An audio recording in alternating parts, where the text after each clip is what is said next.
Emmanuel Macron pourrait être contraint de démissionner dans les prochaines semaines, ce qui plongerait la France dans une crise inédite. Comment ça? Mais il y a les élections législatives. Justement, à l'issue de ces élections législatives au soir du 7 juillet prochain, il y aura 3 scénarios possibles.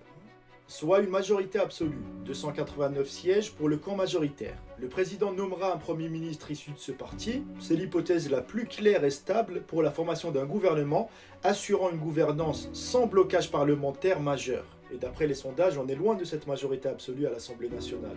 Voilà, et donc la deuxième hypothèse, c'est d'avoir une majorité relative à l'Assemblée nationale, et c'est là que les calculs se compliquent. Aucun parti n'obtiendrait de majorité absolue et le gouvernement avec une majorité relative serait constamment renversé avec une motion de censure. Ce qui obligerait le gouvernement à négocier chaque loi et à former une coalition pour gouverner. Ce qui serait un vrai casse-tête au vu des tensions politiques actuelles. Aucun parti ne voudra faire de concessions finalement. Exactement, on se retrouverait dans une impasse totale sans majorité absolue et sans coalition viable. Le gouvernement serait paralysé et dans ces conditions, gouverner deviendrait impossible. Et comme il serait impossible de refaire de nouvelles élections législatives dans la foulée, le dernier outil qui resterait au chef de l'État, c'est de démissionner. Mais le président avait exclu cette possibilité. Il avait également exclu la possibilité de dissoudre l'Assemblée nationale, et pourtant il l'a fait. Et il se passerait quoi si le président de la République venait à démissionner? Une nouvelle élection présidentielle devrait être organisée entre 20 et 35 jours après la démission.